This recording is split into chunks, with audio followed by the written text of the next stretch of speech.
આપણે વાત કરી લઈએ આગામી દિવસોમાં ગરમીનો પ્રકોપ વધી શકે છે મિત્રો. અંબાલાલ પટેલની આગાહી છે, જેમાં હવામાન નિષ્ણાત અંબાલાલ પટેલે કરી છે આગાહી. ગરમીનો પ્રકોપ વધી શકે છે. અનેક શહેરોમાં તાપમાનનો પારો 43-44 ડિગ્રી સુધી પહોંચી શકે છે, જેમાં અત્યારે 18 થી 23 મે દરમિયાન વાતાવરણમાં પલટો પણ આવી શકે છે. ત્યારે હાલ વાત કરી લઈએ તો અલગ અલગ રાજ્યોમાં અલગ અલગ તાપમાન, જેમાં મોરબીમાં 44 ડિગ્રી તાપમાન છે. ક્યાં કેટલું તાપમાન વાત કરી લઈએ તો પોરબંદરમાં 42 ડિગ્રી તાપમાન છે.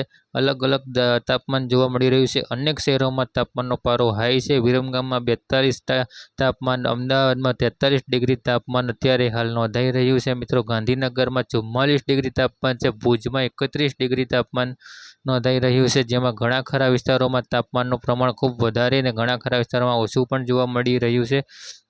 ઇન્દોરના ભોપાલમાં 43 ડિગ્રી તાપમાન જોવા મળી રહ્યું છે.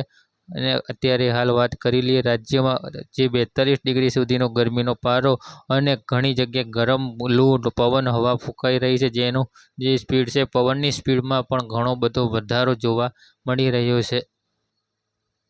હવે ક્યાં ક્યાં હીટવેવની આગાહી છે તે વાત કરી લઈએ મિત્રો. હવે આપણે વિડીયોની અંદર તો 12 તારીખની જે વાત કરી લઈએ. 12 તારીખે જે હીટવેવની આગાહી છે, ફરી એકવાર ભીષણ ગરમીમાં શેકાવા થઈ જજો તૈયાર મિત્રો. જેમાં 12 મેની વાત કરી લઈએ તો એક સાથે 2 થી 3 ડિગ્રી જેટલું તાપમાન જે છે તે વધી શકે છે મિત્રો. અને આ જે આગાહી છે 15 મે સુધી વિવિધ જિલ્લાઓમાં ગરમીનું જે છે તે યલો એલર્ટ પણ આપવામાં આવ્યું છે. હવામાન વિભાગે પણ કાળઝાળ ગરમીને લઈને મોટી આગાહી કરી છે. 9 મેની વાત કરી લઈએ.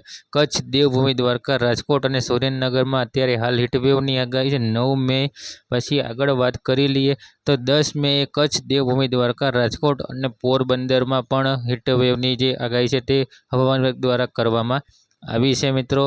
આગળના વાત કરી લઈએ હવે 11 મેની. તો 11 મે ક્યાં આગળ હીટવેવની શક્યતા છે તો 11 મેની વાત કરી લઈએ. ગીર સોમનાથ, અમરેલી, ભાવનગર, સુરેન્દ્રનગરમાં પણ હીટવેવની મોટી આગાહી કરવામાં આવી છે હવામાન વિભાગ તરફથી.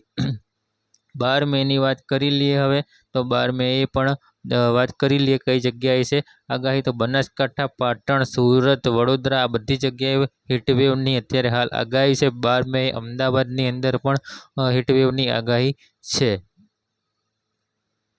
એટલે આવી રીતે અત્યારે આપણે 9 તારીખથી લઈને 13 તારીખ કે 14 તારીખ સુધી આજે ગરમીનો જે ભીષણ મોટો રાઉન્ડ શરૂ થયો છે, તેમાંથી હાલ પૂરતો છુટકારો મળે તેવી શક્યતા નથી. 11મી તારીખે અમદાવાદ, ગાંધીનગર, પાટણ અને બનાસકાંઠામાં પણ હીટવેવની મોટી આગાહી છે તે કરવામાં આવી છે મિત્રો. આવી રીતે 13 તારીખ સુધી આ જે આગાહી છે તે રહેવાની છે. 11 મે આણંદ, સુરત અને વડોદરામાં પણ હીટવેવની આગાહી કરવામાં આવી છે. તો મિત્રો અત્યારે હાલ વિડીયોની અંદર અત્યારે હાલ પૂરતું આટલું જ. પહેલાં જે મિત્રો ચેનલ પર નવા આવ્યા હોય ચેનલને સબસ્ક્રાઈબ ના કર્યું, ચેનલને સબસ્ક્રાઈબ કરો, વિડીયોને લાઇક કરી વિડીયોને તમામ ગ્રુપમાં શેર કરી દેવો.